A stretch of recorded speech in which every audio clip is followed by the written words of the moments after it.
سڵاوتان لێبێت بینەرانی کورسات نیوز. من ئاڕۆتۆفیقم لە ئەڵقەی ئەم شەوی پانۆراما پێتان گەیشتینەوە.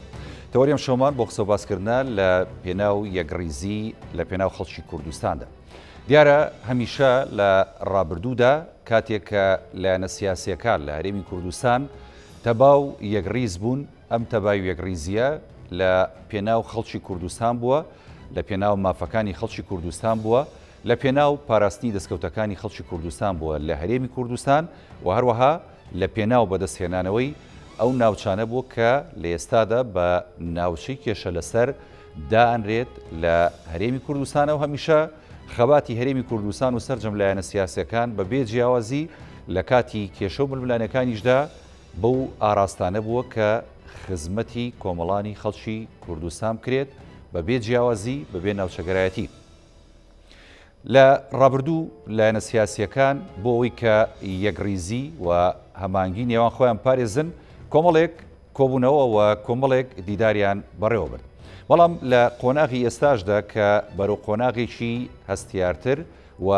چارەنووسازتر دەڕۆین لە هەرێمی کوردستان و لە عێراق، دیارەمەمان نەزانین کە ساڵی داهاتوو لە عێراقدا هەڵبژاردنێکی گشتی بەڕێوەچێت. هەرێمی کوردستان و ناوچە کێشە لەسەرەکان کە بەشێکی زۆری کوردستانیانی تێداژین، ئەو ناوچانەش کە بە هەستیاریەوە پرۆسیە هەڵبژاردن تێدا بەڕێوەچێت. هەرێمی کوردستان و لایەنە سیاسیەکان هەمیشە لە ڕابردوو لە ئێستاشدا خۆیان بۆ ئەگەرە چارەنووسازەکان ئامادە کردو بۆی کە بەیەکەوە ڕوبەڕووی ئەو ئاستەنگانە بنەوە کە دێتە پێشەوە. ژیانی خەڵک لە هەرێمی کوردستانیش لە ڕابردوو و لە ئێستاشدا بەهۆی هاتنی قەیرانی دارایی و بەهۆی ئەوەی کە ڤایرۆسی کۆرۆناش تاوەکو ئەم ساتێمە گفتوگۆکەین لە هەڵکشاندایە لە هەرێمی کوردستان و لە عێراق، ینی بار و ژیانی خەڵک تا ڕادەیەک سەخت بوو. بەڵام لایەنە سیاسیەکان جارێکی دیکە خۆشبەختانە بە هەمانگی و بە پشتیوانی یەکتر و بە پشتیوانی لە حکوومەت هەرێمی کوردستان و کابینەی نوێم توانیان ئاستەنگە قورسەکان تێپەڕێنن، بەڵام زیاتر هەنگاوی جدیترەوێت بۆی کە بەرەو پێشوونی زیاتر هەبێت لە هەموو بوارەکان لە هەرێمی کوردستان لە پێناو ژیانی خەڵک لەم هەرێمەدا. ئەمڕۆ کۆبوونەوەیەکی گرنگ لە نێوان پارتی دیموکراتی کوردستان و یەکێتی نیشتیمانی کوردستان لەسەر ئاستی باڵای هەردوو حیزب و ئاستی بەرپرسانی هەردوو حیزب لە سەرۆکایەتی هەرێمی کوردستان لە شاری هەولێر ساز کرا. دیارە لەم کۆبوونەوەیەدا بە گشتی جەخت کراوەتەوە لەسەر کاری پێکەوەی لە نێوان یەکێتی نیشتیمانی کوردستان و پارتی دیموکراتی کوردستان هەمانگی بەردەوام بۆ سەرخستنی کارەکان و هەروەها هەنگاوەکانی حکوومەتی هەرێمی کوردستان، هەروەها بۆ چاکردنی بژێوی ژیانی خەڵکی هەرێمی کوردستان، هەروەها بۆ ئامادەکاریەکان لە پرۆسەی داهاتووی هەڵبژاردننی پەرلەمانی عێراق و ئاماژەمان پێدا، هەروەها بۆ تێپەڕاندنی ئەو ئاستەنگانش کە دێنە پێشەوە لە هەرێمی کوردستان و هەروەها ڕوبەڕووبوونەوەی ڤایرۆسی کۆرۆناژ لە هەمان کادا. ئێمە شەو گفتوگۆکەین لەسەر ئەم بابەتە گرنگانە بە میوانداری هەرێک لە میوانە بەڕێزەکانم لە ستۆدیۆ کاک سەربەز بەرمی سەرۆکی ڕێکخراوی کوردستان دیالۆگ کە لەگەڵمانە بەخێربی کاک سەربەز سوپاس دەکەین. هەروەها کاک سەروان گۆمەشینی کادری پێشکەوتوو یەکێتی لە ستۆدیۆکانمان لە شاری هەولێر لەگەڵمانە. کاک سەروان جەنابیشتان بەخێر بن، سوپاس دەکەین کە لە بەرنامەی پانۆراما لەگەڵمان. بەڵێ کاک سەربەز ئەگەر لە جەنابتەوە دەست پێ بکەم، دیارە هەمیشۆک و ئاماژەم پێداوە کە هەرێمی کوردستان لە ڕابردوو لە ئێستاشدا لە قەیران و لە خۆشیەکانیشدا کە یەکگرتوو دەبێەوە تەبا دەبێەوە بە دیاریکراوی نێوانی یەکێتی نیشتیمانی کوردستان و پارتی دیموکراتی کوردستان باش دەبێ و هەمانگی و کاری پێکەوەی دەکەن، دەبینی ژیانی خەڵک لەم نێوەندەدا بەرەو خۆشتر دەچێت و کاری ئاسانتر دەکرێت لە هەرێمی کوردستان و بژانەوەی زیاتر ئەبینین لە گشتکایەکاندا. بەگشتی خوێندنەوەتان بۆ کۆبوونەوەکی ئەمڕۆ چییە و بۆ هەنگاوەکانی داهاتوو لە هەرێمی کوردستان بە دیاریکراوی لە نێوان پارتی و یەکێتی چۆنە؟ زۆر سپاس، سڵاو بۆ تەلەڤیزیۆنی کورسات و میوانەکەتان لە هەولێر و بینەرانی تەلەڤیزیۆنی کورسات. یەکڕیزی لە پێناو ژیانی خەڵکدا تایتڵی ئەم بەرنامەیە کە بە باوەڕی من تایتڵێکی زۆر جوانە و قابلیەوەیە کە ئێمە بەردەوام لە بەرنامەکانمان لە منهەجی ڕێکخراوەکان، حیزبەکان، سەرکردە سیاسیەکان لە گفتوگۆ و پانێڵ و دیبەیتەکان بەردەوام جاخت لە یەکڕیزی لە پێناو ژیانی خەڵکدا بکەینەوە. بە باوەڕی من ئەم تایتڵی کە جەنابتان هەڵتا بژاردووە تایتڵێکی زۆر جوانەوە، زۆر بەجێیە و شیاوی ئەوەیە کورسات و کورسان دیالۆگ و زۆر شوێنی تریش ئیش لەسەر ئەم تایتڵە بکەن و بیکەین بە ئەولەیەتی کاری خۆمان و ئەمێ هەر لەم چوارچێوەیە قسەیەک تریش بکەم کە ئەوەیە بەڕاستی ئەم تایتەڵایەکێک لەو تایتڵانەشی کە زۆرترین گلەی و گازندە و ڕەخنە و تانەوتە شەرشی بەدوای خۆیان هێناوە لەبەرەوەی کە زۆرجار خەڵکی لەم بابەتە لە حیزبە سیاسیەکان و بە تایبەتیش لە پارتی یەکێتی نیگەرانن لەوەی کە ئەم یەکڕیزیە هەندێک جار کەوتە ژێر پرسیارەوە هەندێک جار تووشی تەشەنوزە بێ و هەندێک جار پاشەکشاکە یان ڕاوەسێ بە باوەڕی من بابەتێکی زۆر گرنگە و زۆر گرنگە میدیا ڕێکخراوەکانی کۆمەڵگەی مەدەنی حیزبە سیاسیەکان سەرکردە سیاسیەکان سیاست مەدار و نووسەر و ڕۆژنامەنووس و ڕۆشنبیری وڵاتە بەردەوام ئێمە تاکید لەسەر یەکڕیزی و هاودەنگی نێوان بە تایبەتی پارتی یەکێتی بکەین. جەنابەت فەرموود کە ئەمڕۆ کۆبوونەوەکی گرنگ کراوە. من ئیزافەیەکە بۆی بکەم ئەوەیە کە ئاڵێم کۆبوونەوەکی گرنگ کراوە لە نێوان دوو لایەنی گرنگە کە پارتی دیموکراتی کوردستان و یەکێتی نیشتیمانی کوردستانن. ئەم دوو هێزە لە هەر شوێنێک پێکەوە بوون، تەبا بوون، کاری هاوبەشیان کردووە، گفتوگۆ و دانوستانەکانیان گەشتوتە ئەوەی کە دەرەنجامی باشی هەبێ. سەرنجامی ئەم گفتوگۆ و پێکەوە بوونە بەڕاستی دەستکەوتی گەورە بووە. دەستکەوتی گەورە بۆ خەڵک ئەوجا بۆ پارتی ئەوجا بۆ یەکێتی ئەوجا بۆ حزابی تر. لەبەرەوە بە باوەڕی من ئەم پرسێکی گرنگ و هەستیارە و چارەنووس ساز و حتمیە بۆ خەڵکی کوردستان کە ئێمە بێ یەکڕیز بین. ئەگەر یەکڕیز نابین چیە بین؟ ئەگەر ئێمە پێکەوە ناسازین و گفتوگۆ ناکەین و لە یەکتری تێناگەین و تەقەبول یەکتری ناکەین چیەکەین؟ ئیختیاری یەکەم و ئاخری ئێمە یەکڕیزیە، یەکدەنگیە، یەکگوتاریە، پێکەوە هەڵکردنە، تەحملکردنی یەکترە و ئەو جوانی کە لە هەرێمی کوردستان هەیە لە 30 ساڵی ڕابردوو لە لە بوونی فرەی حیزبایەتی، فرەی میدیا، فرەی کاری ڕێکخراوی هەموومانە کۆمەڵێک پێودانگن، کۆمەڵێک دیاردن لە هەرێمی کوردستان سەرباری هەر خەوش و کەم و کورتێکی تر بە باوەڕی من جێگەی شانازین و جێگەی ئەوەن کە ئێمە بەردەوام بیر لەوە بکەینەوە چۆن دیالۆگ لەناو خۆمانە دروستکەین، چۆن دیالۆگی پارتی یەکێتی، دیالۆگی پارتی یەکێتی و حیزبەکانی تر، دیالۆگی پارتی یەکێتی و خەڵکی کوردستان ببێ بە سەرباسی گفتوگۆی میدیا و ناوەندە سیاسیەکان و ناوەندە ئەکادیمی و ناوەندە ڕۆشنگەرەکان بۆ هیوایی کە ئێمە هەموو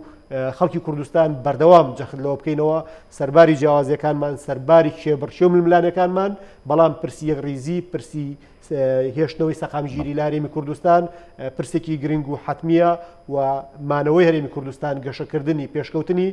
بەندە بۆی کە ئێمە پێکەوە بسازین و گفتوگۆ بکەین، دیالۆگ بکەین و بە تایبەتیش دوو هێزە سەرەکیەکە کە یەکێتی نیشتیمانی کوردستان و پارتی دیموکراتی کوردستانە زۆر گرنگە کە پێکەوە کار بکەن، کاری هاوبەش بکەن، بەردەوام کۆ ببنەوە، بەردەوام گفتوگۆ بکەن، لەسەر ئاستی جیاواز دیالۆگ بکەن بۆ ئامانجەی کە بتوانن خزمەتێکی باشی خەڵکی کوردستان بکەن، بۆ ئامانجەی کە بتوانن بۆ سەرنجەی بیدات بگەڕێمەوە کە ئەو تانەوتە شەرە ئەو جۆرە لە تعلیقات کە لەسەر پرسی یەکڕیزیە لە هەرێمی کوردستان کە زۆر جار کەوتوتە ژێر پرسیارەوە کە زۆر جار ئێمە بۆ خۆشمان پرسیارمان هەبوو لەبارەیەوە بۆ ئومێدەی کە لە ڕێگەی گفتوگۆ، لە ڕێگەی دانوستان، لە ڕێگەی دیالۆگێکی شارستانیەوە بتوانین ئەو نیگەرانیە ئەو جۆرە لە گرژیە کاڵ بکرێتەوە و ئومێدی خەڵکیش بە تەجروبەکە و سەرنجامیش بە پارتی یەکێتی زیاتر کرد. دەست خۆش کاک سەربەز دێمەوە خزمەت جەنابەت با چۆن لای کاک سەروان گۆمەشینی کادری پێشکەوتوی یەکێتی کە لە شاری هەولێر لە ستودیۆکانمان لەگەڵمانە. کاک سەروان ینی کاک سەربەز ئاماژی بە کۆمەڵی خاڵی گرنگدا و ینی وەڵامدانەوەی پرسیارەکە کۆمەڵێک سەرنجی جوانی خستە ڕوو، ینی کە هەمیشە ئەم دوو پارتە گەورەیە کە یەکێتی و پارتین کە تەبا دەبن، ینی کۆمەڵە دەستکەوتی گرنگ و باش بۆ هەرێمی کوردستان و بۆ خەڵکی کوردستان بەدەستێنن و هەمیشە کاتێک کە یەکڕیز دەبن دەتوانن خەڵکی هەرێمی کوردستان لە ئارامی دابن. ئەوەی کە ئەمڕۆ گوزەرا لە نێوان یەکێتی و پارتی ڕاستە لە ڕابردوو کۆمەڵێک کۆبوونەوە هەبوو، ڕاستە یەکێتی و پارتی لە حکوومەتێکدا بەشدارن، ڕاستە یەکێتی و پارتی خەباتێکی پێکەوەی دوور و درێژیان هەیە، ڕاستە ئەم خەباتە زۆر جار بە هەوراز و نوشێودا تێپەڕیوە، دوورکەوتنەوە ڕوویداوە، تانەوتەشە لە نێوانیاندا ڕوویداوە، بەڵام وەکو کاک سەربەز ئاماژەی پێدا پێویستە ئەم دیالۆگە کراوی کە لە نێوان سەرکردە باڵەکانی هەردوو لا هەیە لە هەموو ئاستەکانە پەری پێ بدرێت. خوێنەوەتان بۆ ئەمە چییە؟ فەرموو کاک سەر. سەرەتا ئێوارەی بەڕێزت کاکە هاوڕێەوە ڕێگای بەڕێزیشتەوە ئێوارەی بینەرانی بەڕێزی کورتسات باش وە بە خێرهاتنی میوانە بەڕێزەکە دەکەم لە ستۆدیۆکان. من لەوە دەست پێ دەکەم کە یەکێتی و پارتی لە ئەو ڕۆی هەرێمی کوردستان کاریگەرن و دوو هێزی سەرەکین و بەدیلی یەکێتی و پارتی هەر یەکێتی و پارتیە. ڕاستە کەم و کوڕی زۆرە لە نێوانی یەکێتی و پارتی لە پێشکەشکردنی خزمەتگوزاری لەلایەن یەکێتی و پارتی وەکو حکوومەت. بەڵام ئێمە هەمیشە دەبێ لایەنە خراپەکان و لایەنە باشەکان بەراورد بکەین و هەڵسەنگانێکی دروستی واقعیانە بکەین بۆ ئاریشەکان بۆ کێشەکان بۆ وردەکاریەکانی کەڕۆ لە هەرێمی کوردستان دەگوزارێت. یەکێتی و پارتی دوو هێزی کاریگەرن لە هەرێمی کوردستان لەسەر دەستی یەکێتی و پارتی دەکرێت چاکە و باشە و بەرەوپێشی بێتە کارا و بێتە کایە و بێتە ئاراوە و دەشکرێت لەسەر دەستی یەکێتی و پارتی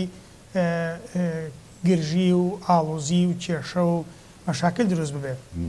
بۆیە ئێمە ئەگەر بگەڕێنەوە مێژوویەکی زۆر دوورنا هەرچی پێشکەوتنی هەرێمی کوردستانەیە لە سەردەمی ئاشتەوایی لە سەردەمی یەکبوون و یەکێتی نێوان یەکێتی و پارتی هەیە. بۆیە یەکێتی نێوان یەکێتی و پارتی بۆ تاک بە تاچی خەڵکی کوردستان گرنگە. ئەوڕۆ لە سەرۆکایەتی هەرێمی کوردستان کاتێک کە دەبینین بە سەرپەرشتی هەردوو بەڕێزان نێچیروان بارزانی وەکو جێگری پارتی دیموکراتی کوردستان و بەڕێز کاک بافڵ وەکو هاوسەرۆکی چێتی نیشتیمانی کوردستان هاوڕا و هاوڕێی وەفدێکی باڵا لە هەردوو کلایانی سیاسی کە بەیەکەوە کۆ دەبنەوە چرایەکی ئومێدە جارێکی دیکە بۆ خەڵکی ئاسایی هەرێمی کوردستان و بۆ لایەنە سیاسەکانی هەرێمی کوردستان کاتێک کە یەکێتی و پارتی بەیەکەوە دادەنیشن بەیەکەوە کۆ دەبنەوە وەکو ئەو قسەیە کە زۆر باوە لە مێژووی سیاسەتی نێوانی یەکێتی و پارتی و ئایند ڕابردووی دوور و نزیکمان دەڵێ دەیان و سەدان کۆبوونەوە باشترە لە دەدەقا شەڕکردن یان لێک تێنەگەیشتن. بەڵێ یەکێتی و پارتی کاتێک کە بەیەکەوە کۆ دەبنەوە کاتێک بەیەکەوە دادنیشن بەیەکەوە ئاریشەکان تاوتوێ دەکەن لێرەدا ئەمەلێک ئاواتێک ئامانجێک هیوایەک بۆ خەڵکی کوردستان دەجێڕنەوە. بەڵێ دامەزراندنی یەکێتی لە سەرەتاوە تا ئەمڕۆ و دامەزراندنی پارتی دیموکرات لە سەرەتاوە تا ئەوڕۆ ئەگەر بین وەکو تایتڵ بانگەشەی بەرنامجی سیاسی حیزبەکان تەماشا بکەین هەدەفیان کوردستانی بوون و خزمەتکردن بووە بە کوردستان و پارێزگاری لە خەڵکی کوردستان. من ناگەڕێمەوە سەر ئاریشە مێژوویەکان لە ڕووی خەباتی چەکداری و لە ڕووی کێشە و ناکۆچیەکانی کە هەبووە. بەڵێ لە مێژووی هەموو میلەتانی دنیا مێژوو سەروژێر مێژوو هەوراز و نشێوی هەبووە. بەڵام ئێمە گەر ڕۆ تەماشا بکەین ئێمە لە ناوچەیەکدا دەژێن کە چواردە ورمان بریتیە لە دنیایەک ئاریشە و کێشەی سیاسی ئابووری کۆمەڵایەتی و بەداخەوە لە دوایهەمین جار ئاریشەی تەندروستیش کە بەرۆکی عێراقی بە شێوەیەکی گشتی و هەرێمی کوردستانیشی گرتوێتەوە. بۆیە هەموو لێک نزیک بوونەوەیەک و هەموو دانیشتنێک و هەموو خاڵێکی هاوبەشی نێوان یەکێتی و پارتی ئومێدبەخشە بۆ تاچی کورد. ئەگەر چی خەڵکی کوردستان نیگەرانیش بێ خەڵکی کوردستان هەز بە کەم و کوڕیش بکە لەلایەن خزمەتکردنی وەکو پێویستە خزمەت نەکراوە دەسەڵات ناتوانێ وەکو پێویستە بچێتە ژێرباری هەموو کەم و کوڕیەکان. بەڵام ئێستاش ئەگەر بەراورد بکەین لەگەڵ کۆمەڵێک لە وڵاتان کۆمەڵێک لە هەرێم و ناوچەکانی دەوروبەر ڕەنگە ئەمە هێشتا لەو ئاستە خراپە نەبین کە بڵین ئاریشەکانمان چارەسەر ناکرێن. چونکە ئەو ڕۆی کە لە بەلاغی کۆبوونەوەی یەکێتی و پارتیش ئاماژەی پێکرایە کۆمەڵێک خاڵ و ڕەهەندی گرنگی نیشتیمانی نەتەوەیی ئابووری کۆمەڵایەتی ئیدارینە کە ئینسان بە چاوی ئومێدەوە سەیری دەکا و لێی دەڕوانێ. دەستەکانی خۆش بە کاکە سەروان دوای دێمەوە خزمەت جەنابەت کاک سەربەزیانی وەکو کاک سەروانی ژامەژەی پێدا بە تایبەتی لە بەلاغی کۆتایی ئەمڕۆی کۆبوونەوەکەدا ینی تەشید لە ڕەهەندە نیشتیمانیەکان کراوەتەوە. ئێمە دیارە کاتێک کە هەمیشە ینی یەکێتی و پارتی یەکڕیز دەبن و تەبا دەبن دەتوانن ئەو خەواری کە هەرێمی کوردستان لە ڕووی ئاسایی شوارەمە و بەدەستی هێناوە ئەمان زیاتر بیپارێزن و ئەو مەترسیانی کە لە دەرەوە یاخود لەلایەن هەر هێز و هەر لایەشی دیکەوە کە لەسەر خەوارەکە هەبێ ئەمان دەتوانن بە ڕێگای ئاشتیانە ڕوبەڕووی ئەم مەترسی و پلانی جێڕانە بنەوە کە دێتە سەر هەرێمی کوردستان. وام ڕۆژێکێک لەو پرسانە دیارە باسکردنی ئەوە بووە کە هەرێمی کوردستان لە ڕووی ئاسایش و ینی پاراستنی دەستکەوتەکانیەوە پارێزراو بێت. یەکێتی و پارتی کاتێک کە یەکڕیز و تەبا دەبن دەتوانن ئەم دەستکەوتانە پێکەوە بپارێزن و مەترسیە قورسەکان لەسەر قەواری هەرێم و سنوورەکانی هەرێم دوورخەنەوە. بەڵێ لە ڕاستیە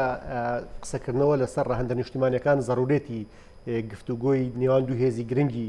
پارتی دیموکراتی کوردستان و یەکێتی نیشتیمانی کوردستانە و شتێکە باسی لایەنی ئەمنیەت و پاراستنی سەقامگیری هەرێمی کوردستان و پرسی سیادا لە هەرێمی کوردستان و ڕێزگرتن لە سیادی هەرێمی کوردستان کە ئەمڕۆ جەختی لێکراوەتەوە بە باوەڕی من ئەمە هەمیشە بابەتێکی گرنگ بوو بۆ یەکێتی و پارتی و ئەم ڕۆژانە کە جارێکتر کۆبنەوە و باسیەکەن پەیوەندی بەو جۆرە لە گرژی هەیە کە لە سنوورەکان پارتی کرێکارانی کوردستان دروستیان کردووە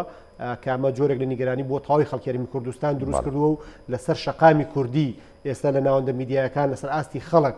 بەڕاستی محکومی ئەوە کرێت کە هێزێکی کوردی لە پارچەیەکی تری کوردستانەوە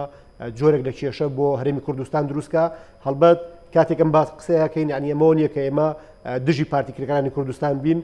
هەڵبەت دەگەر بۆ نمونە سپێنە حیزبی دیموکراتی کوردستانی ئێرانیش ئەمە بکات، هێزێکی تر لە ڕۆژئاوی کوردستانیش ئەمە بکات، یان هێزێکی تر لە باکووری کوردستانیش بیکە، ئێمە نیگەرانەمین بەرامبەر بۆی کە هەرێمێکی کوردستانی ئارامی سەقامگیر کە سەرباری ئەوەی کە تەحەدای زۆری لە بەردەما بووە، سەرباری ئەوەی کە لە ناوەندەوە زۆر جار نکۆڵی لەم هەرێمە کراوە و ڕوبەڕووی قەیرانی گەورە کراوەتەوە. ئەم هەرێمە توانیوێتی 30 ساڵ ئیدارە بە ژیانی خۆی بات و ناوچەیەکی بەرفراوان لە باشووری کوردستان بگرێتەوە، ئاودانێکی باشە بێ و جۆرێک لە ژیان، جۆرێک لە سەقامگیری، وەک ئەوەی کە زۆر جارە وتری ئەڵێن هەرێمی کوردستان هیوایە بۆ هەر چوار پارچەی کوردستان، هیوایە تەنانەت بۆ کوردی تاراوگەش کە هەموو ئەمانە بەیماڵێن کە ئەبێ پەکەکە و هەر هێزێکی ترە بێ باشووری کوردستان بپارێزێ. ئەگەر ناتوانن بمان پارێزن، ئەگەر ناتوانن بەشێک بن لە پاراستنی باشووری کوردستان بەڕاستی نابێ بەشێک بن لەسەر ێشە، نابێت جۆرێک باشوور لە ڕابردوو لە ئێستاشە لە ڕووی کردەوە سەلماندوێتی، یعنی کە هەم وەکو جەناب دامەژت پێدا پاڵپشتی سەرجەم پارچەکانی دیکە بووە و هەمیشە ڕۆڵی هەبوو لەوەی کە بە شێوازی ئاشتیانە کێشەکان چارەسەر بکە ئەگەر لە هەر پارچێک لە پارچەکانی یعنی کوردستان بوو بێت. کاکاوڕێ من هەموو جارێ ئەڵێم باشووری کوردستان نەوایەکی ئارامە بۆ کورد، بۆ کورد لە هەر شوێنێکی ئەم دنیاە بێتەنانەت زۆر جار گفتوگۆی ڕۆندی کوردیەکەین لە ئەوروپا لە ئەمریکا، ینی کە خەڵکی پارچەکانی تری کوردستانیشن، خەڵکی باکوورن، خەڵکی ماردین و دیاربەکر و مەهاباد و قامیشلۆن، ینی ئەوان هەمیشە هیوایان بە باشووری کوردستان هەیە بۆی کە ئەم ئەزمونە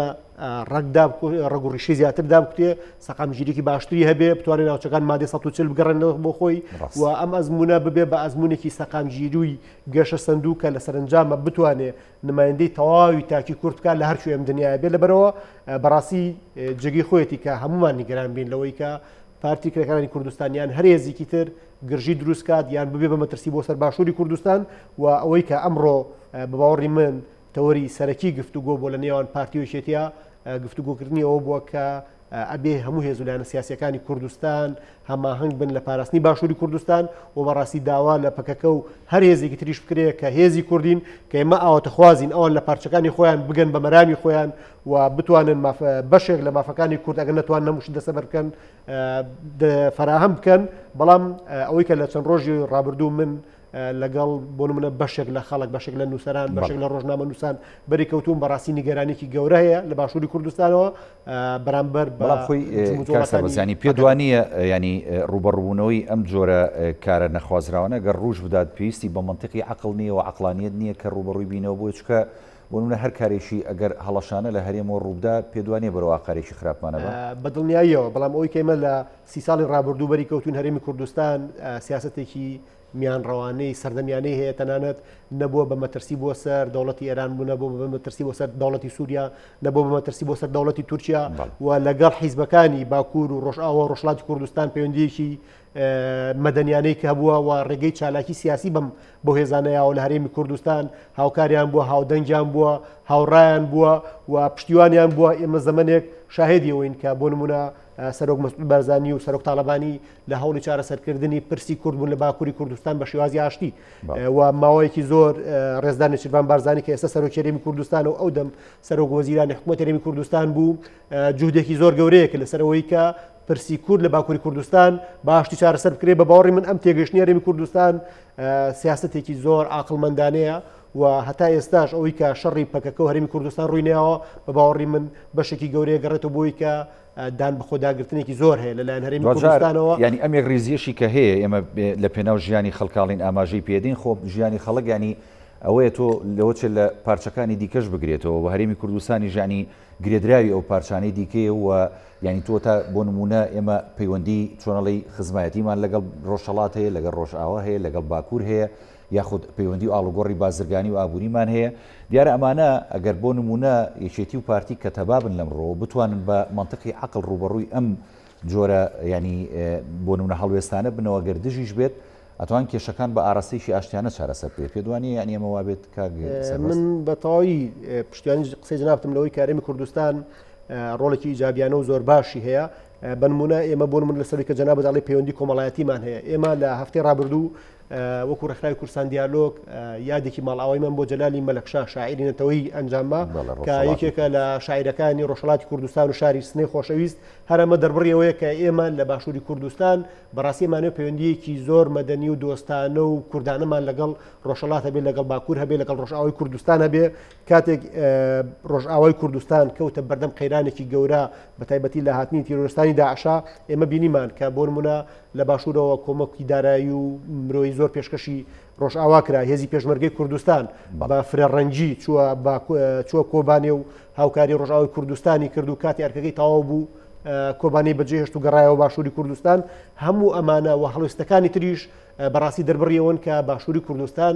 ئەوێ پەیوەندیەکی معقول و مەدەنی و عەقلانی هەبێ هەم لەگەڵ ئەحزابی کوردی لە پارچەکانی تری کوردستان و هەم لەگەڵ ئەو دەوڵەتانەشی کە بەڕاستی داگیرکاری خاکی کوردستانن بەڵام واقعەیەکی تازە هاتوۆتە ئاراوە واقعەیەکە لە ڕوونی دەوڵەتی دانیپیانراوە کە ئێستا سنوورێکی پێوترێت سنووری ئێران و بەشێک لە خاکی کوردستانی پێوەچێنراوە سنوورێکی پێوترێت تورکیا سنوورێکی پێوترێت سووریا ئەم واقعە هەرێمی کوردستان وەکو هەرێمێکی دیفاکتۆ وەکو هەرێمێکە لە دەستوری عێراق دانیپیانراوە بەڕاستی مامەڵەیەکی عەقلانی لەگەڵ پارچەکانی تری کوردستان کردووە تا ئەو جێگەیش باشوور پێی کراوە بە باوەڕی من هاوکار هەماهەنگ هاوڕاست بەشداری خەم و پەژارە و لە قەومانەکانی باکوور و ڕۆژئاوا و ڕۆژهەڵاتی کوردستان دەست خۆش کاک سەروەرجیان دێمەوە خزمەت جەناب بەڵێ کاک سەروان گۆمەشینی ینی هەمیشە کاتێک کە یەکێتی و پارتی تەوا دەبن وەکو خۆشتان هەردوولاتان ئاماژەتان پێدا ینی ئەم کۆمەڵە گۆڕانکاریە جەوهەریە لە ژیانی خەڵک و لە یەکڕیزی نێوان لایەنە سیاسیەکان و بەرەو پێشبردننی ڕەوشی سیاسی و ئابووری و مەدەنی و کۆمەڵایەتی خەڵک ینی بەرجەستا بێت وی بینین بەڵام لە هەندێک ینی هەندێک لە بۆ نمونە ساتەکاندا لە هەندێک لە کێشە و مەشاکیلەکاندا کاتێک یەکێتی و پارتی ینی نەنجیەکەکەوێتە نێوانیانەوە و دوورکەوتنەوەیەک تا ڕادەیەک دروستە بێت هەندێک جار تۆمەتبەخشینەوە و ئەکات لە نێوان ئەم دوولایەنەدا خەڵکی کوردستان و ژیانی خەڵک بکەوێتە ینی لێواری مەترسیەوە و هەندێک جار بەهۆی ئەم دوورکەوتنەوە زۆر جار زەرەریش گەیشتووە بە هەندێک لە بوارە نیشتیمانی و نەتەوەیەکانی هەرێمی کوردستان ئەتوانین ئێمە بە تایبەتی ینی وەکو پێشتریش کاک سەربەز دەقسەکانی داماژەی پێدا چڕکردنەوەی دیالۆگەکان لە ینی ئاستەکانی خوارە و یەکێتی و پارتی بۆ ئەوەی کە بە هەمان شێوە یەکانگیرێکی باشە بێت لە هەموو ئاستەکان و لە هەسەر ئاسی هەموو ڕێکخراوەیەکان چۆن کارێک بکرێت بۆ ئەوەی کە بتوانرێت ینی ئەو بەستەڵەکەی کە لە ڕابردوو هەبوو تا ڕادەیەکی سەبەر و توانەوە چێت ینی بەشی خوارەوەی کە ئەوانەی ئەندام و لایەنگری بۆ نمونە یەکێتی و پارتین بتوانن ئەوانی ژین ڕۆڵەشیان هەبێت لە ئاساییکردنەوەی ئەم ڕەوشە و بەرەو پێشبردننی ژیانی ڕێکخراوەی ئەم دوو حیزبە و هەروە ژیانی خەڵکی کوردستانی دوجار کە مەبەستە لە نێواندا بڵێ هەموو ڕێککەوتنێک و هەموو دانیشتێک و هەموو دیالۆجێک لە نێوان یەکێتی و پارتی بە ئاراستە و بە ئاقاری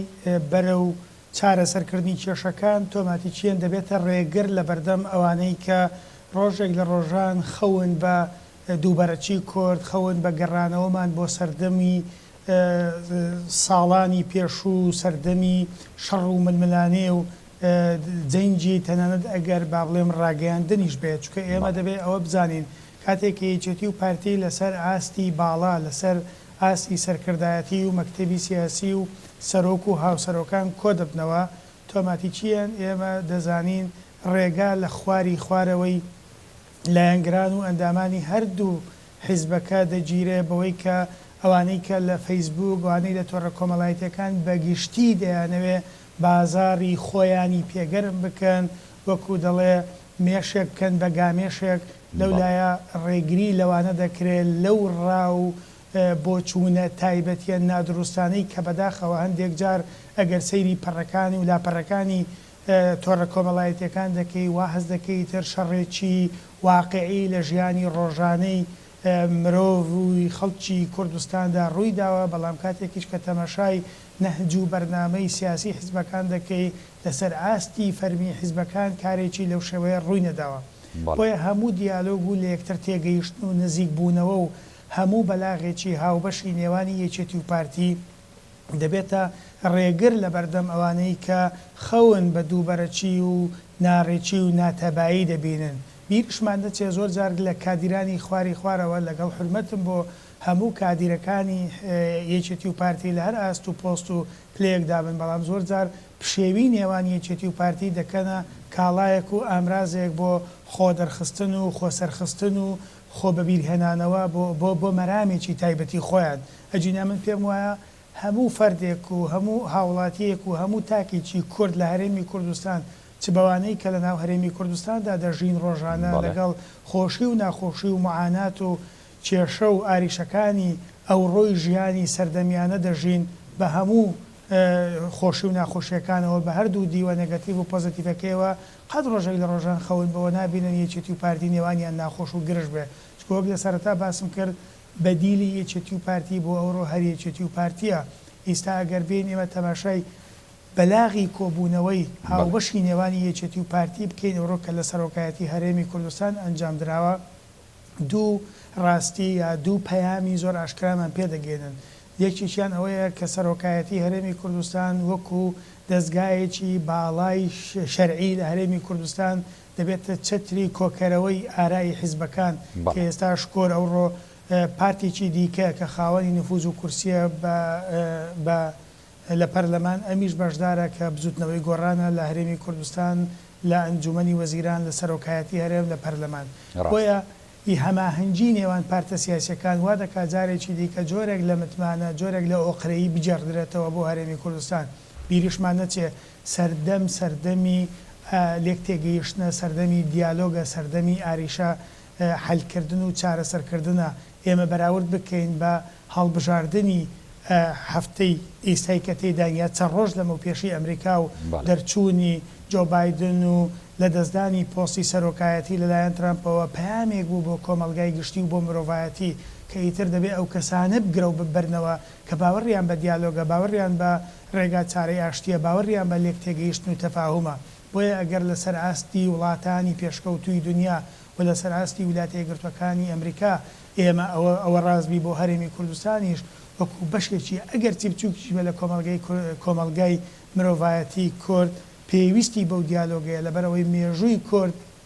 مێژوویەکی لێوان لێوە لە ماڵوێرانی غەدری زەمانە زۆر لەسەر کورد کراوە. ئێمە دەبێت لێرە هەڵوەستەیەک بکەین لە بەرامبەر مێژوو، لە بەرامبەر مرۆڤایەتی، لە بەرامبەر خەڵکی هەرێمی کوردستان لە کاتێکا ئێمە هەرەشەیەکی جددی و هەرەشەیەکی گەورەی ئابووری و تەندروستی و زۆر جار ئەگەر لە حاڵەتێکە ئێمە تەماشا بکەین سیاسیمان لە چواردەورە لەگەڵ حکوومەتی ناوەند هەیە. بۆیە لە هەموو کاتێک زەڕوریترە و پێویسترە و دەبێ و دەشێ ئێمە ئەوڕۆ بین بە ئاورێکی جددی بە چارەسەرێک وەکو نەشتەرگەری مێشک وایە دەبێت زۆر عاقلانە، زۆر ژیرانە، زۆر لێزانانە و زۆر زانانە ئێمە بتوانین ئاریشەکانی خۆمان بۆ خۆمان هەل بکەین و بۆ خۆمان چارەسەری بکەین. کاتێک کە سیر دەکەین ئەوڕۆ لە سەردەستی دوو سەرکردەی پێگەیشت و تێگەیشتووی گەنج کە بەڕێز کاک بافڵ تاڵەبانیە و لە بەرامبەریشدا بەڕێز کاک نێچیروان بارزانیە کە دێن سەرکردایەتی و قیادە کۆبوونەوەی نێوان یەکێتی و پارتی دەکەن جۆرێک لە ئیطمئنان و دڵنەوایی بە کەوادیری خوارەوەی حیزبەکەش کە ئیتر ئێمە لەسەرەوە زمانی دیالۆگ و زمانی لێک تێگەیشتن هەڵدەبژێرین بۆی ئێوەش لە خوارەوە ئەوە هەڵبژێرن. بەلایەکی دیکەدا کاک کە هاوڕێگەر تەماشا بکەین ئەوڕۆ خەڵکی کوردستان بە جۆرێک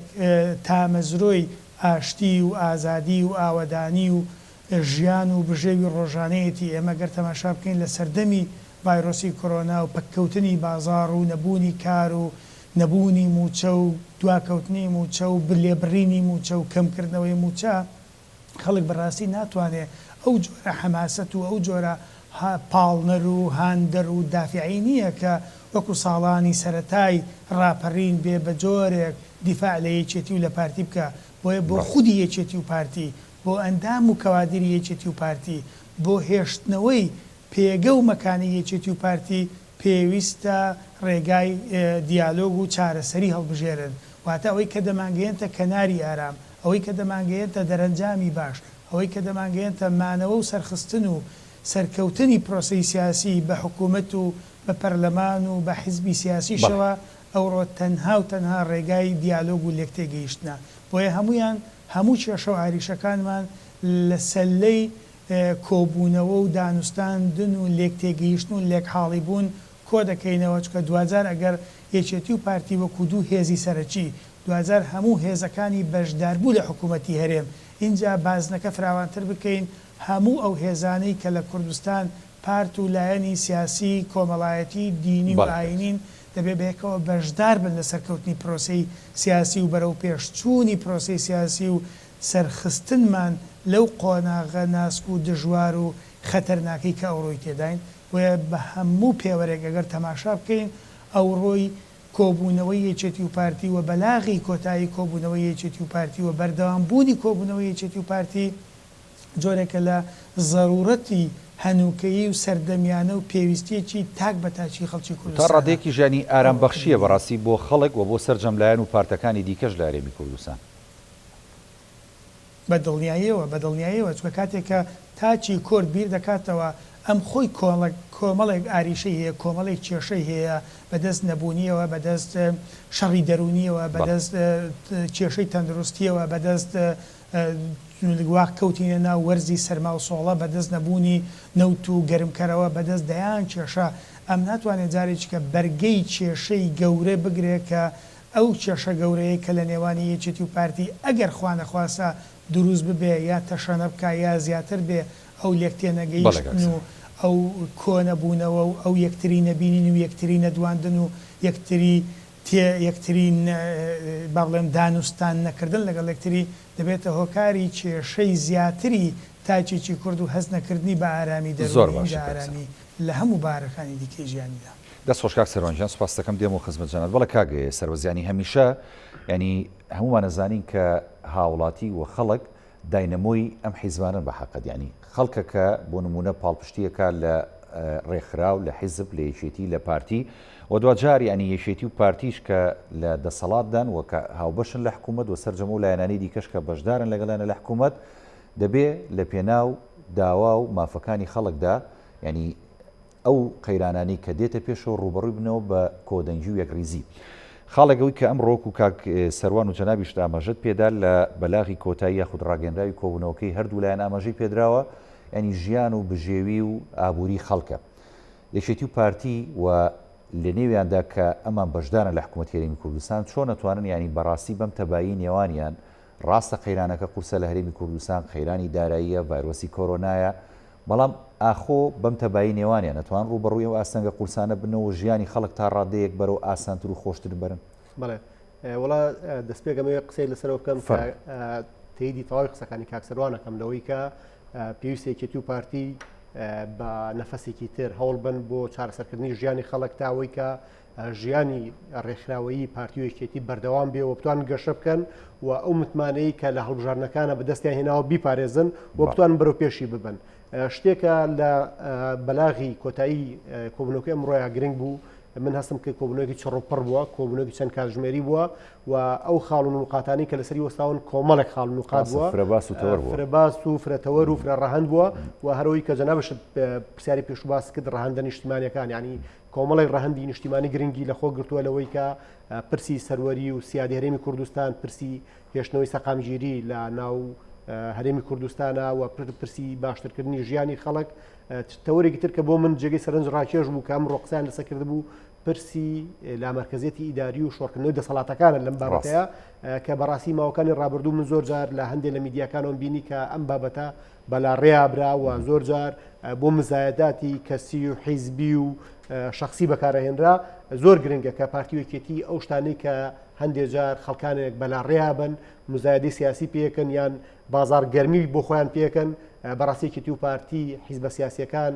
سەرۆکایەتی هەرێم و پەرلەمان و حکوومەت بتوانن ئەم بابەتانە حەسم بکەن. سەربەست بوو ڕقسەکەش پێڕون زۆر جار دەوترا کە یەکێتی و پارتی لە ڕێی میدیاوە هەندێک لە کێشەکانی نەگلاکەنەوە بە تایبەتی و پرسی کە جەنابە دامەژەکەدا بەڵام وەکو بەڕێزە دوتت ینی یەکێ لە خاڵە گرنگەکان پرسی لامەرکزیت بۆ فەرمۆتوانی درێژە زۆر گرنگە بەڕاستی ئەم پرسە زۆر جار بەلا ڕێابراوە و هەندێک تەشەنوزاتشی دروست کردووە لەبەرەوە گرنگە کە پارتی و یەکێتی کۆنکرێتیان لەسەر ڕێبکەون و ئەم ڕێکەوتنە بچێتە بواری جێبەجێکردنەوە بچێتە پەرلەمانی کوردستان یاسای پێدەرچێت لە سەرۆکاتی هەرێمی کوردستان پشتیوانی بکرێ کابینی نوێمی حکوومەت هەرێمی کوردستان پراکتیزی بکات لەناو ژیانی خەڵکە بۆ ئەوەی کە ئەو دروشمە جوانانەی کە ئێمە لە سەروەختی هەڵبژاردنەکان لە پارتی و یەکێتی و گۆڕان و ئەوانی ترمانە بیست بەڕاستی بەشێکی زۆری بێ بە کردار ئەگەر ئێمە سیر بکەین ئێستا خەریکە 2 ساڵ لە تەمەنی ئەم کابینێتەیە پەڕێ 2 ساڵ تر ئێمە جارێکی تر خەڵکەچێتەوە بەردەم سندوقەکانی دەنگدان و دووبارە حزابی سیاسی دێن کەمپین بۆ خۆیانەکەن و کۆمەڵک دروشم بەرزەکەنەوە بەڕاستی ئەگەر ئەو دروشمانە لە بینی هەر کابینەیەکە کۆمەڵێکی نەکرێ بە کردار خەڵک بێهیوا بێت و لە هەڵبژاردننی پێشوو ئەوەی کە هەستی پێکرا کەمی نیسبەی بەشداری بوو ینی ڕەنگە هەڵبژاردننی 2010 ئەو هەڵبژارد نەبێت کە لە ماوەی 30 ساڵی ڕابردوو کەمترین خەڵک یا بەشدار بووە ئەوش بڵێ کە ئەوەش بەشێکی بۆ ئەگرێتەوە کە خەڵک ڕەنگە متمانی بە پرۆسی سیاسی نەمێنێ یا بە پرۆسی هەڵبژاردن و کاری پەرلەمانی نەمێنێ یاخود متمانی لە کۆتای هەر بۆ نەمێنێت کە گۆڕانکاری جۆهری لە وڵاتەیان ڕووبا لەبەرەوە پێویستە باوەڕی من ئەو 2 ساڵێکە لە بەردەممانە ماوە لەبەر بۆ کابینەوەی حکوومەت هەرێمی کوردستان بە تایبەت کە ئێستا ئێمە بینین سەرۆکیی گەنج لە سەرۆکاتی هەرێمی کوردستانە پەرلەمانێکی تا ڕادێکی زۆر چالاکمان هەیە کابینەیەکی نۆمان هەیە لە سەرۆک و جێگرەکەی و گەنجە تا زۆرێکی لە ژمارەی وەزیرەکانی و دروشمی چاکسازی پاکسازی ڕێخستنەوەی کۆمەلگای کوردستان کوردستانێکی بەهێز کوردستانێکی باشتر کوردستانێکی ئاوادانتر و هەلی کار و خزمەتگوزاری و باشترکردنی ژیانی خەڵک هەموومانە دروشمی کابینەوەی حکوومەت هەرێمی کوردستانە بۆ هیوایی کە دوو هێزی سەرەکی پێکهێنەری کابینەکە کاری جدیتر بکەن ئەگەر ماوەکانی ڕابردوو کۆمەڵێک هۆکار ڕێگر بوون لەوەی کارێمی کوردستان باشتر پراکتیزی ئەم شتانە بکات ئەو 2 ساڵێکە لە بەردەممانە ماوە بەڕاستی پارتی یەکێتی لە ڕووی داراییەوە لە ڕووی خزمەتگوزاریەوە لە ڕووی لا مرکزیەتی ئیداریەوە لە ڕووی شۆڕکردنەوەی دەسەڵاتەکان بۆ یەکە ئیداریە زۆر بچووکەکانیشەوە تا گەیشتنی ئەوەی کە خزمەتگوزاری بگات بە گوندە زۆر دوورە دەستەکانی وڵاتانە و هیواش ئەخوازین کە بەڕاستی هێز و لایەنە سیاسیەکان ئەوانەی کە لە حکوومەت بەشدارن ئەوانەی معارەزن بەڕاستی سەرنجام هەڵوێستی سیاسی ئەوان بڕژێتە کاسەی بەرژەوەندەکانی خەڵکی کوردستانەوە و مزایداتی سیاسیش چی لە ناو خۆچی لە دەرەوە کەم بکرێتەوە و تا ڕادەی نەهێشتن نەهێڵدێ لەبەرەوەی کە ئەزمموی باشووری کوردستان چۆن ڕوانگەی گەش و باشی هەیە بەڕاستی کەم و کوڕی و خەوش و ناتەواوی زۆریشی هەیە ئێمە بێەوە بزانین کە ئینتیما لە کۆمەڵگەی کوردستان بە زۆر لە زۆرەکان تووشی دابەزین و زۆعفێکی گەورە بووە ئەبێیەکێت و پارتی وەک دوو هێزی سیاسی گەورە و کە خەڵک دەنگی پێداون و خەڵک متمانی بەوان بەخشیوە ئەوان مشورێکی گەورە بخۆن لەوەی کە بەڕاستی ئاستی خزمەت گوزاریەکان ئاستی بژێوی ئاستی باشترکردنی موچە هەمومانە ببێ بە ئەولویەت تەندروستی شکە بەڕاستی ئێمە لە قەیرانی بەدڵنیایەوە تەندروستی پەروەردە خوێندنی باڵا زۆرینەی کردەکان لە هەرێمی کوردستان پێویستیان بەوە هەیە یاسای تازایان بۆ دابڕێژێت و حکوومەت هەرێمی کوردستانیش بەڕاستی بە جدیەتێکی باشتریشی لەسەر بکە و من هیواخوازیشم کە هێز و لایەنە سیاسیەکان بە تایبەتەوەی لە حکوومەت بەشدارن ئیلتیزامێکی باشتر بکەن بە بەڵێنەکانیان و بتوانن بۆ هەڵبژاردننی داهاتوو بەلانی کەم ڕووی خۆیان سوورکەن بۆەوەی کە کۆمەڵک دەستکەوتی باشیان پێ بۆ خەڵکی کوردستان و ئەو گازندەیە ئەو نیگەرانی خەڵکیش کە زۆر جار خەڵک بە هێز و لایەنە سیاسیەکان ئەڵێ دروشمی گەورەیان پێ و کردارەکانیان بچووکە کاتیەوە هاتووە کە بەڕاستی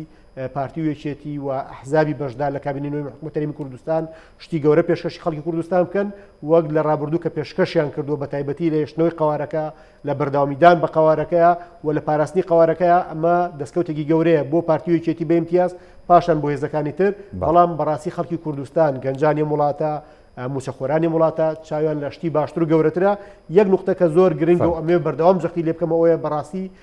ئەبێ هێز و لایەنە سیاسەکان لە پارچەکانی تری کوردستانیش زۆر ڕێز لە ئیرادەی خەڵکی باشووری کوردستان بگرن بەڕاستی بێ هەماهنگ بن و ئەبێ ئەوەش لە سنگی ئێمە پاک بکەنەوە کە ئێمە هەست بکەین بۆی کاوان دەستدرێژی یا خوانەخواستە تەحەڕوش بە دەستکەوتەکانی خەڵکی باشووری کوردستانەکەن چونکە بەڕاستی هەر کەسێک ببێ بە زیان بۆ سەر باشووری کوردستان بە باوەڕی من ئەوە جۆرێکە لە لادان لە پرەنسیپی کورد بوون و لادانیشە لە پرەنسیپی شۆڕژێر بوون لەبەرەوە زۆر گرنگە هێز و لایەنە سیاسیەکان لە پارچەکانی تریش قیەم و مۆڕاڵ و ئەخلاقی شۆڕژگێر خۆیان بپارێزن و هاوکار و هەماهەنگی باشووری کوردستان بن تا ئەوەی تەجروبەی 30 ساڵی باشووری کوردستان بە ئاکامی باشتر بگا بەرەو سەقامگیری باشتر بچێ بەرەو ئاودانی باشتر بچێ بۆ ئەوەی لە سەرنجامە ئەمنەوە ئارامە ئەم هیوایی کە لە باشووری کوردستان هەیە بەڕاستی پرشنگی بگاتە پارچەکانی تری کوردستان وەک ئەوەی کە لە ڕابردوو بینیمانە چۆن پرشنگی ئەم پارچەیە ئارامی ئەم پارچەیە دەستکەوتەکانی ئەم پارچەیە بەڕاستی کورد لەسەر ئاسی دنیا لێ سوودمەند بووە پارچەکانی تری کوردستان زۆرێک لەو هێز و لایەنە سیاسیانە لە باشووری کوردستان دەرفەتیکاری سیاسیان پێدراوە دەرفەتیکاری مەدەنیان پێدراوە و زۆرێک لەو خەڵکانەی کە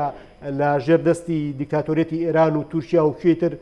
نایانتوانێت بەحەوێنەوە هاتوونتە باشووری کوردستان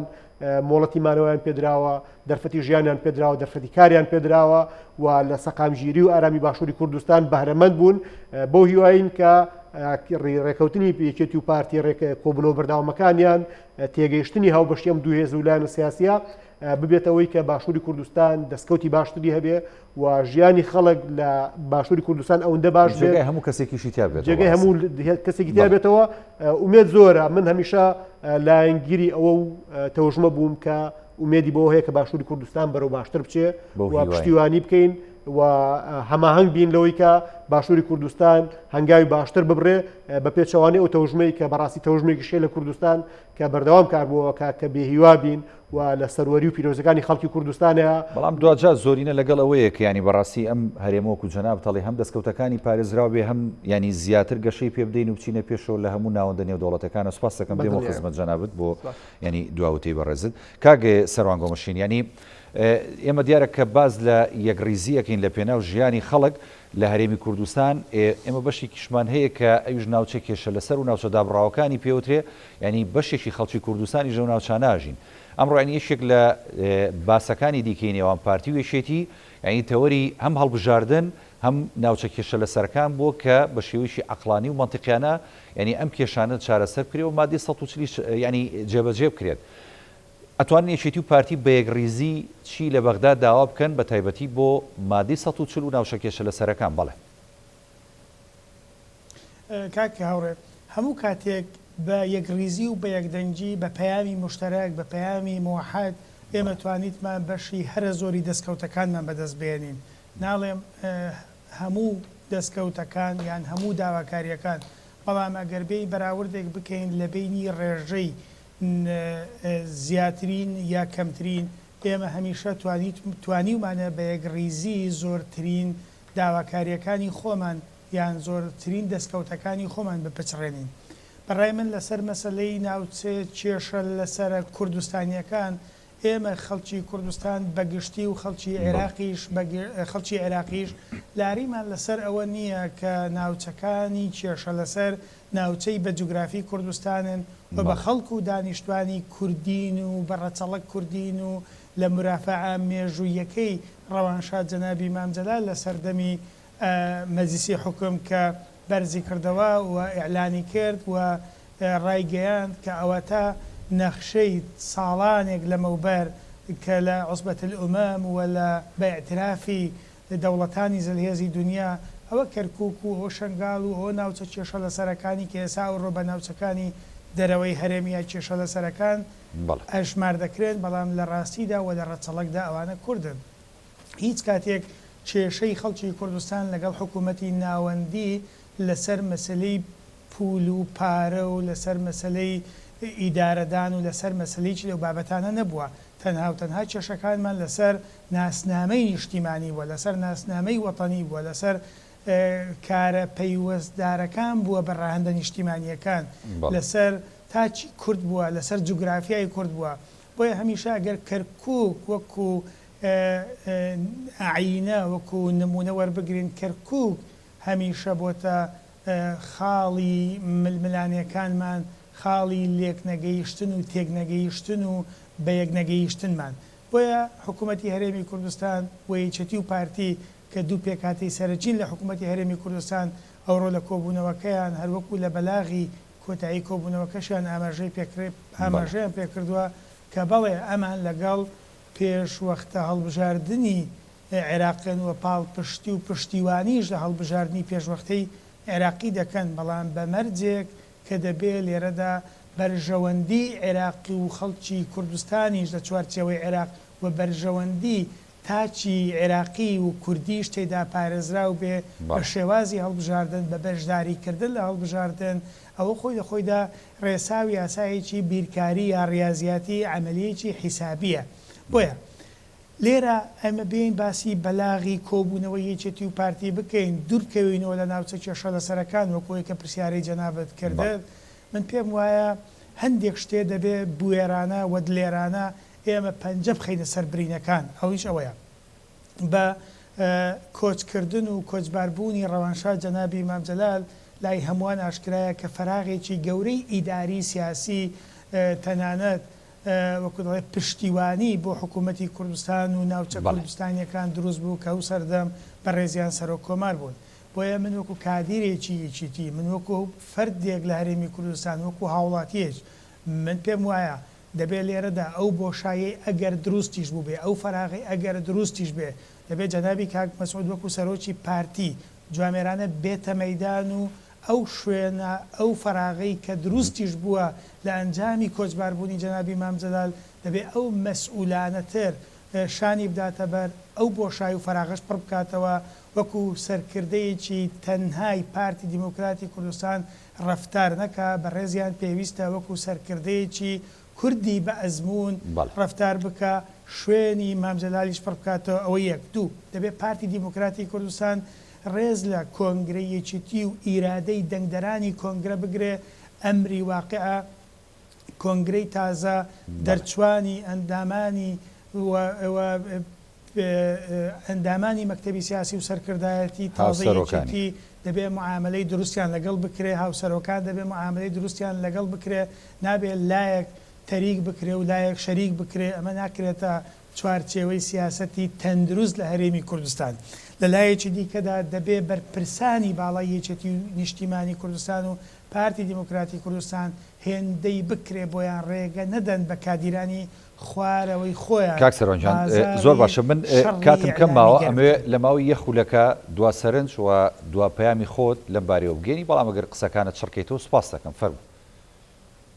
بەڵێ کۆتا قسەم یا با بڵێم دوا پەیامم لەسەر ئەوە من وەکو فەردێک زۆر دڵخۆشم بەوەی کە یەکێتی و پارتی شەڕی سارد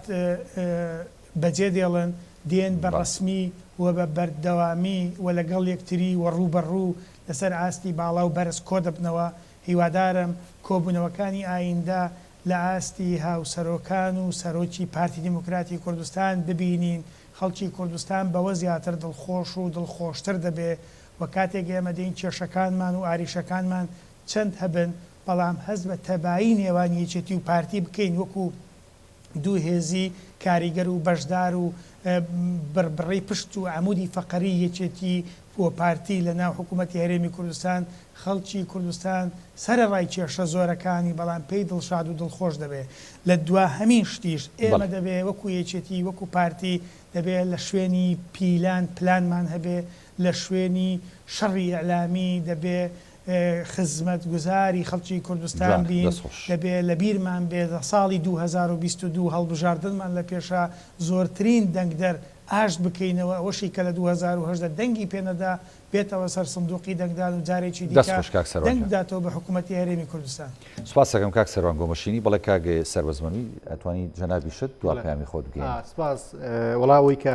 سەبارەت بە ناوچە جێناکۆکەکان یا ناوچانەیەکی ناوچە کوردستانیا داگیرکراوەکان با بڵێن بەڕاستی شتێکە لە ماوەکانی ڕابردوو سەرنجڕاکێش بۆەوە بوو کە حکوومەتی هەرێمی کوردستان بەردەوام جەختی کردو لەم پرسە هەروەی کاک سەروانیش باسی کرد کە ئێمە قەزیەکمان هەیە لەگەڵ بەغدایە قەزەی خاکە قەزەیەکی نەتەوەیە نەک قەزەی پارە و ڕێکوتنی شنگالیش لەو چوارچێوەیە ڕێکوتنێکی ئیجابیە کە لە نێوان حکوومەتی هەرێمی کوردستان و حکوومەتی عێراقیا کراوە بۆ هیوایی کە ڕێکوتن بۆ کەرکووک و خانەقین و ناوچەکانی تریش بکرێت کە تا ئەوانیش هەم ڕێکوتنەکەی شنگال بچێتە بواری جێبەجێکردنەوە هەم لەسەر ئاستی ئەو تێگەیشتن لەسەر ئاساییکردنەوەی کەرکووک و خانەقین و ناوچەکانی تریش بکرێت چونکە بەڕاستی دوای 16 ئۆکتۆبەر هەمومان شایەدیەوەین کە ئەو ناوچانە تووشی مەعزاقێکی گەورە بوونەتەوە لە بەعرەبکردن و ڕاودونانی کورد و دووبارە تعریبکردنەوەی خەڵکی کوردستان بۆ هیوای کە کۆبوونەوەکەی یەکێتی و پارتی بەرەنجامی باشیە. سپاس بۆرێک لە میوانە بەڕێزەکانم کاک سەربەزمەنوی سەرۆکی ڕێکخراوی کوردستان دیالۆگ کە لە ستۆدیۆ لەگەڵمان سپاس دەکەین. هەروە سپاس بۆ کاک سەروان گۆمەشینی کادری پێشکەوتووی یەکێتی کە لە ستۆدیۆکانمان لە شاری هەولێر میوان بوو.